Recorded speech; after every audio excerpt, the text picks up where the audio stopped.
حیا علی خیر العمل، حیا علی خیر العمل. پیپر لکھ رہے تھے پی ایچ ڈی یا ایم فل لیول کا، یہ سارے کے سارے شاگرد. اور اس کی دلیل کیا؟ کہ ان کے شاگردوں میں ایک سے ایک قابل آدمی، اور انہی کے شاگردوں میں سے امام ابو حنیفہ بھی ہیں، امام مالک بھی ہیں. امام ابو حنیفہ صرف 2 سال پڑھے، امام مالک 7 سال پڑھتے رہے. اور امام مالک اپنی کتاب میں لکھتے ہیں کہ میں نے نہ کسی کتاب میں پڑھا، نہ دیکھا، نہ سنا اتنا قابل انسان اور اتنا باتقوی زہد والا آدمی جتنا کہ جعفر ابن محمد. اللہم صلی اللہ محمد. چلیے گا نا، تھوڑا سا موضوع خشک ہو جائے گا لیکن چلیے گا. میں نے اتنا مقدس انسان نہیں دیکھا، اتنا علم والا نہیں دیکھا کہ جب کسی موضوع پہ جا کے بات کر لو، جس موضوع پہ جب جا کے سوال کرو لگتا ہے ابھی تیاری کر کے پتہ نہیں لوگ ہیں یہ نہیں کہ جیسے ہمیشہ ان کو حضور ذہن ایسا ہی رہتا ہے، ہمیشہ حاضر جواب ہے. شام سے ایک فقیہ آیا، بہت قابل تھا، کہا شام سے آیا ہوں جعفر ابن محمد سے ملنا. ان کے شاگردوں نے دیکھا مولا علیہ السلام کے، تو کبھی کیا بات ہے ہم سے بات کر لو. کہ نہیں مجھے ان سے سوالات کرنا، ہم موجود ہیں بات کرو. کہ نہیں مجھے امام سے مناظرہ کرنا ہے، مناظرہ کرنا ہے، ہم میں سے کسی سے بات کر کے دیکھو شاید ہم جواب دیں. نہیں مجھے جعفر ابن محمد سے ملنا بلاؤ. اب امام علیہ السلام سے کہا مولا ایک آدمی آیا ہے شام کا کہ فقیہ ہوں، 20 سال سے فقیہ ہوں، وہ مناظرہ کرنا چاہتا ہے. مولانا نے کہا اچھا ٹھیک ہے. آئے کہ فرماؤ کیا بات ہے؟ کہ میں بہت بڑا فقیہ ہوں، مجھے آپ سے مناظرہ کرنا. امام نے کس موضوع پہ؟ کہ مجھے قرآن پہ آپ سے مناظرہ کرنا. امام نے کہا یہ میرا شاگرد ہے اور اس کا نام حمزہ طیار ہے، اس سے مناظرہ کر لوں. کہا شاگرد سے مناظرہ کیا کروں گا، میں خود فقیہ ہوں، میں خود استاد ہوں، میں شام کے جتنے فقہا ہیں ان کا میں استاد ہوں، تو میں آپ سے امام نے کہا اچھا سن، اگر تو نے اسے ہرا دیا نا حمزہ طیار کو، سمجھ تو نے مجھے ہرا دیا. پتہ نہیں لوگ ہیں یا نہیں، میرا شاگرد ہے، میں نے اس کو پروان چڑھایا، اسے میں نے پالا، یہ میرا پروردہ، اسے تو نے ہرایا تو سمجھا مجھے ہرا. جا کے اس کے ساتھ وہاں بیٹھ جا، جو تمہیں مناظرہ کرنا ہے سامنے بیٹھ مناظرہ کرے گا. تو کبھی سارے لوگ تھے انہی کے ماننے والے تھے، میں تو روب میں تھا، پتہ نہیں لوگ ہیں یا نہیں، میں پریشر میں تھا. آرام سے جا مناظرہ کر لے، جو تو فیصلہ کرے گا کہ تو جیتا تو ہارا، جو تو کہے گا مجھے قبول. پتہ نہیں لوگ ہیں یا نہیں. بھئی اکثر ہوتا یہ ہے کہ جب مناظرہ ہوتا ہے نا ہر آدمی کہتا ہے میں جیت گیا. نہیں ہے لوگ، امام کہہ رہے جو تو فیصلہ کرے گا مجھے قبول ہوگا. جب حمزہ طیار کے ہاتھوں چاروں شانے چت، اب یہ اردو والے سمجھ سکتے ہیں، یہ کشتی کے لیے استعمال کیا جاتا ہے، جسے بالکل ایک دوسرا پہلوان چت کر دے نا، فلیٹ کر دے، لٹا دے مار مار کے، تو اسے کہتے ہیں چاروں شانے چت. پتہ نہیں لوگ ہیں یا نہیں. جو دوسرا پہلوان اتنی مار کھائے کہ اٹھا تک نہ جائے بالکل زمین پہ، اس کے بازو اور دونوں پاؤں زمین پہ ہل نہ سکے، اتنی مار کھائی ہو. پتہ نہیں لوگ ہیں یا نہیں، اسے کہتے ہیں چاروں شانے چت. اب جب وہ چاروں، تو ایک مرتبہ آیا کہا کہ مجھے آپ سے پھر مناظرہ کرنا ہے. مولانا نے کہا ابھی تو نے مناظرہ کیا حمزہ طیار سے؟ کہا ہاں ان سے تو ہار گیا ہوں. کہا اب کس موضوع میں مناظرہ کرنا؟ کہا مجھے ادبیات پہ مناظرہ کرنا. مولانا نے کہا ذرا بلاؤ ہشام ابن سالم کو. ہشام ابن سالم کو بلاؤ، کہا جائے اس سے مناظرہ کر. کہا نہیں مجھے آپ سے مناظرہ کرنا ہے. مولانا نے کہا اس سے تو پہلے شاگرد سے تو بحث کر کے دیکھ لے. مناظرہ کیا، پھر واپس آیا کہا مجھے آپ سے مناظرہ کرنا ہے. مولانا نے کہا ابھی تو نے کیا مناظرہ. کہا اس سے تو ہار گیا ہوں، مجھے آپ سے مناظرہ کرنا ہے. مولانا نے کہا اب کس موضوع پہ؟ کہا علم کلام پہ. امام نے کہا ہشام ابن حکم کو بلاؤ. لوگ ہوں، ایک مرتبہ کا توحید میں کروں گا. امام نے کہا بلا، مختلف شاگردوں کے نام لیتے رہے. کہا جس موضوع پہ تو کہے گا شاگرد ہے. ہر شاگرد سے ہارتا رہا، آخر میں کہا اب فقہ پہ مناظرہ کروں گا. امام نے کہا زرارہ کو بلاؤ. زرارہ اپنے آئین سے ہارا. جب کہا کیسے کیسے شاگرد ہے جس کے ساتھ بیٹھو ہلنے نہیں دیتا، چاروں طرف سے علمی دلیلیں لے کے آتا، لگتا ہے علم اسی پہ اترا. امام نے کہا ہم نے سکھایا.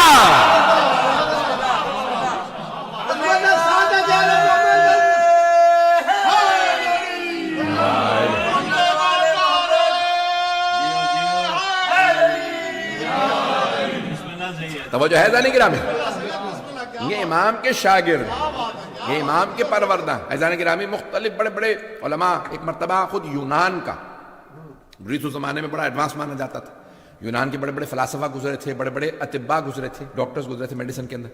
تو ایک ڈاکٹر آیا، اس نے کہا بھی میں ملنا چاہتا ہوں تمہارے استاد سے. امام نے کہا کہ بلاؤ. کبھی کیا کس چیز کے ایکسپرٹ ہو؟ اس نے کہا میں مثال کے طور پہ زولوجی کا میں ایکسپرٹ ہوں, طب میں ماہر ہوں, جانوروں کے میں نے بڑے سارے مختلف جانوروں کے میں نے علاج کر کے دیکھے ہیں, ان سے مختلف میں نے بیماریوں کے. امام نے کہا اچھا. تو اب امام نے ایک مرتبہ اگر آپ توحید مفضل اٹھا کے دیکھیں, اگر سننا چاہیں گے, میں ایک دلیل دوں گا, گھبراہٹ آپ کی بتا رہی ہے کہ کوئی علمی موضوع سننے کے موڈ میں نہیں ہے آپ, حالانکہ روزے بھی ختم ہو گئے اب تو. فیضان گرامی ایک مرتبہ امام علیہ السلام نے کہا کہ اچھا تم زولوجی سارے, تم نے ڈاکٹر تھا, یعنی جس کا آپ کی زبان میں کہتے ہیں ڈنگر ڈاکٹر, ایسے ہی ہے کہ جانوروں کا ڈاکٹر ہے, تو کبھی تم ڈانگر دیکھتے رہے ہو, مختلف جانوروں کو دیکھتے رہے ہو, بتاؤ کیا, ہاں یہ میں اس طرح سے ہوتا ہے ویسے علاج ہوتا ہے. میں کہا ٹھیک ہے, اس کے بہت سے سوالات ہیں, میں تفصیل کا وقت نہیں ہے, سن لیجیے گا. میں بہت پیارے انداز سے کوشش کروں گا کہ امام کے مطلب کو ایسا پیش کروں کہ دلوں میں اترے, ذہن میں جگہ بنے. تو امام علیہ السلام نے کہا تم نے دیکھا کہ پرندے جو ہیں وہ انڈے دیتے ہیں, بہت سے ریپٹائل جس کہا جاتا ہے وہ بھی انڈے دیتے ہیں, فش ہیں انڈے دیتی ہیں مختلف. کہہ ہاں. امام نے کہا تم نے پرندوں کے انڈوں کو دیکھا, ان کے سائز مختلف ہوتے ہیں, شکل مختلف ہوتی. توجہ ہو. اچھا اب شاگرد پریشان ہے کہ امام تو جانور پرندے پالنا پولنا یہ ہمیں صبح سے رات تک ہمیں پڑھاتے رہتے ہیں, تہجد میں ہیں, نماز میں ہیں, عبادات میں ہیں, روزوں میں ہیں, قرآن میں ہیں, یہ پرندوں سے جانوروں سے متعلق ایسے گفتگو کر رہے ہیں کہ پوری زندگی انہوں نے طبابت کی ہو, پتہ نہیں لوگ ہیں یا نہیں. اب شاگرد بھی پریشان ہے کہ ہمیں ساری زندگی پڑھاتے میں ہو گئی, یہاں تک کہ حضرت زرارہ نے کہا مولا جب آپ کے بابا پڑھاتے تھے نا تو میں بچہ تھا, آپ کے پاس بیٹھتا تھا, آپ مجھے حج پڑھاتے تھے. مولا یہ 35 سال ہو گئے مجھے پڑھتے ہوئے, یہ فقہ کب ختم ہوگا؟ امام علیہ السلام نے فرمایا زرارہ وہ حج جو جناب آدم کی خلقت سے 2000 سال پہلے شروع کیا, تم چاہتے ہو سارا پڑھا دو؟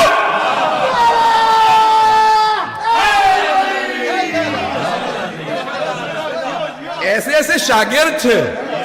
اب سارے پریشان کہ امام ہمیں فقہ پڑھا رہے ہیں, قرآن پڑھا رہے ہیں, تفسیر پڑھا رہے ہیں, حدیث پڑھا رہے ہیں, رجال کلام, اتنے علوم پڑھا رہے ہیں. یہ طبیب آ گیا, لگتا ہے کہ اس کے بھی استاد امام ہیں, سیکھا ہوا وہ آیا, تجربہ وہ کر کے آیا. امام نے کہا اچھا میں ایک مثال دے رہا ہوں, میں نے کہا دلوں میں اتارنا چاہتا ہوں, پورا خون جگر دے رہا ہوں, میرے ساتھ رہیے. بڑے الفاظ کو اس طرح سے پیش کروں گا, امام کی خوبصورتی کو نہیں لا سکتا, لیکن کوشش کروں گا کہ آپ کے دلوں میں امام کا عشق و محبت بڑھ جائے. عزیزان گرامی امام نے کہا کہ تم نے دیکھا کہ مختلف پرندے انڈے دیتے ہیں, کہا تو ان کے سب پرندوں کے رخ الگ الگ ہوتے ہیں, ان کے رنگ الگ الگ ہوتے ہیں, پرندوں کے رنگ الگ الگ ہوتے ہیں. کبوتر ہی اگر آپ دیکھیں تو کتنے ہی رنگوں کے کبوتر ہوتے ہیں, مرغیاں رنگ برنگی ہوتی ہیں, کتنے رنگوں کی ہوتی ہیں, کتنے پرندے, سب کی بولیاں الگ الگ, بولیاں الگ الگ, چونچیں الگ الگ, آنکھیں الگ الگ, کچھ تیرنے والے کچھ اڑنے والے. امام نے کہا کہ تم دیکھو سب کے انڈے ایک جیسے ہوتے ہیں, چھوٹا ہو بڑا ہو, جب کھولو گے تو سفیدی اور زردی, سب میں سفیدی اور زردی ہی ہوتی ہے. توجہ, انگریزی میں بھی دیکھیں گے تو یہی کہا جاتا ہے سفیدی اور زردی, یوگ ہوتا ہے, ایبلیمیم ہوتا ہے, یہ کہا کہ سب میں ایک ہی زردی اور سفیدی, اور کچھ نہیں ہے, تیسری چیز نہیں ہوتی, سب میں زردی سفیدی ہوتی ہے. اگر کوئل کہیں جا کے بے کے گھونسلے میں انڈا رکھ دے, اس کا انڈا گرا دے, اب سیک رہی ہے, اس کو بیا سیکے گا, پھر بھی کوئل ہی کا چوزا نکلے گا. توجہ بھائی, انڈے بدلتے رہیں اس میں سے وہی نکلے گا. اتنے سب میں ایک ہی زردی ایک ہی سفیدی, لیکن جب چوزے نکلتے ہیں بولیاں الگ الگ, رنگ الگ الگ, پر الگ الگ, بنانے والے کو پتا ہے کس کے انڈے میں کیا اثر رکھنا ہے. وہ خالق اتنا باریک بین ہے, اتنی فائن لائن ڈرا کرتا ہے کہ کبھی دھوکہ نہیں ہوتا یہ کس کا انڈا تھا. پتہ نہیں لوگ پہنچے یا نہیں پہنچے. جس کے اب امام عزیزان گرامی, اس کی اگر آپ جتنی گہرائی میں سوچئے گا اتنا زیادہ آپ کو سوچنے پہ مجبور ہوں گے کہ بیان کرنے والا صرف وہی ہو سکتا ہے جو حجت خدا. حجت خدا کے علاوہ کوئی بیان نہیں کر سکتا.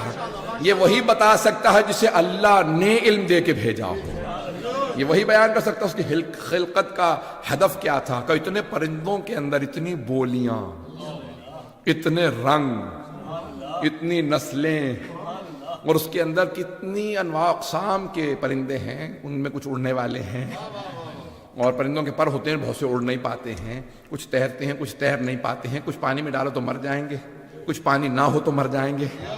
پتہ نہیں لوگ ہیں کہ ساری باریکیاں اللہ نے خلق کی. کہا آپ نے بات تو بہت بڑی کی, یہ بتائیے کہ آپ کے نزدیک انسانی بیماریوں کی جڑ کیا ہے؟ امام نے کہا معدہ. نہیں پہنچا سکا. تو کہا کیوں؟ کہا کیونکہ انسان جو کچھ خوراک کھاتا ہے معدے میں جا وہی انسان بنتا ہے, وہی کچھ اس پہ اثر کرتی ہے. یہ انگریزوں نے آج اپنے ٹی ویوں پہ پروگراموں کے نام رکھے ہیں, you are what you eat. نہیں ہے لوگ, ایسا ہے یا نہیں ہے؟ You are what you eat. 1400 سال پہلے, نہیں 1400 نہیں 1250 سال پہلے جعفر الصادق علیہ السلام فرما گئے معدے کا خیال رکھو باقی سب صحیح ہو جائے گا. یہ انسان جو کچھ کھاتا پیتا ہے ویسا ہی ہو جاتا ہے. اسی لیے کہا شراب سے اجتناب کرو, حرام سے اجتناب کرو, گناہوں سے اجتناب کرو. ان تمام چیزوں کے آپ کی روح پہ اثر ہوں گے, جسم پہ اثر ہوں گے, بینائی پہ اثر ہوگا, یہاں تک کہ مختلف چیزیں. مولا یہ بیماری ہے, یہ پریشانی ہے, کیا کروں؟ یہ چیز کھا لیجیے. عزیزان گرامی, اس زمانے میں جہاں میڈیسن نہیں ہے, امام بتا رہے ہیں کہ مختلف چیزوں کے اثرات ہیں. اور بعد میں سائنس نے ڈسکور کیا کہ بھئی یہ مختلف جو آپ کے جو یہ جتنے بھی یہ نٹس ہوتے ہیں ان کے سب کے اثرات ہیں کہ بھئی جو شوگر والے ہیں ان کو ہارٹ اٹیک نہ ہو جائے, یا اخروٹ کھا لیجیے. یہ چیزیں بتاتے ہیں یا نہیں بتاتے؟ چلیں آپ لوگ سننا نہیں چاہتے, میں آگے بڑھوں گا. عزیزان گرامی, یہ امام صادق علیہ السلام کا کمال ہے. جیسے شاگرد آ جائیں گے امام اس کے حساب سے سکھا رہے ہیں.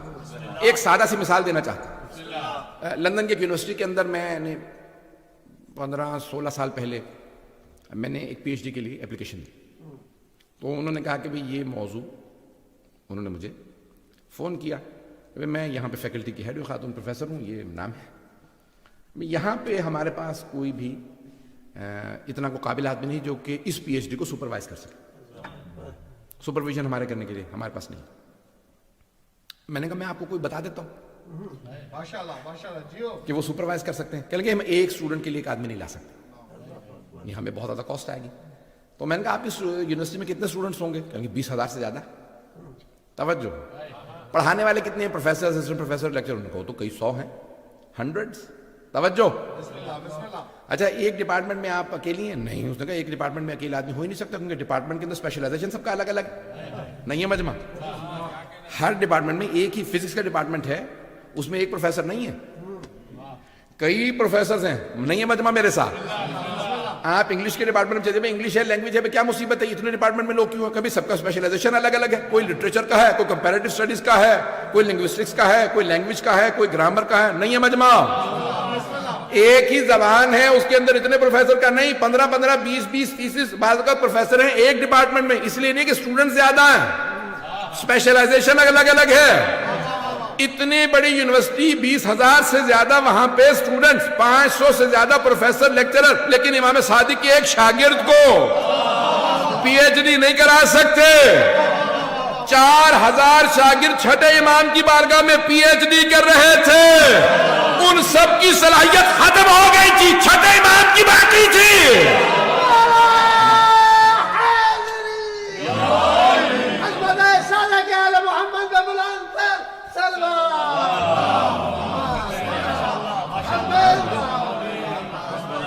توجہ فرمائی جانے گی. وہ سب کے سب پڑھ رہے تھے الگ الگ علوم, پڑھانے والے ایک, اور وہ کہہ رہے تھے کب تک یہی پڑھاتے رہیے گا, کچھ اور پڑھائیے. نہیں ہے مجمع. امام علیہ السلام جانے گی. میں بس ایک واقعی طرف اشارہ کروں گا کہ امام علیہ السلام سے, اب یہ کسی بھی امام کا ہو, کہ امام علیہ السلام سے ایک شاگرد نے کہا کہ مولا یہ آدمی آیا تھا, وہ اپنی زبان میں بات کر رہا تھا, آپ ان کے ملک گئے ہیں؟ پتہ نہیں لوگ ہیں یا نہیں. مولا نے کہا کیوں؟ کہا ان کی زبان آپ روانی سے بول رہے تھے, نہ آپ نے انٹرپریٹر بلایا ہے, نہ پوچھا کون سی زبان ہے, یا کہ کیسے کو بات بتایا تو صحیح کہ کس زبان میں بات کر رہا ہے, کہاں سے آیا ہے. تو مولا آپ نے اس کی زبان میں اسی سے روانی سے بات کی. امام مسکرائے. امام نے کہا ذرا کنکری دینا. اٹھائی. امام نے لوہا پہ دہن لگایا کہ منہ میں رکھ. اس نے وہ کنکری منہ میں رکھی. اب سارے شاگرد دیکھ رہے ہیں کہ کیا کر رہے ہو؟ بہت تیزی سے 1 2 3 4 5 گن رہا ہے بہت تیزی سے. کیا گن رہے ہو؟ 70 تک گیا. کہ امام کے لعاب دہن کو میں نے اپنی زبان پہ رکھا، 70 زبانیں تو مجھے ازبر ہو گئی ہیں.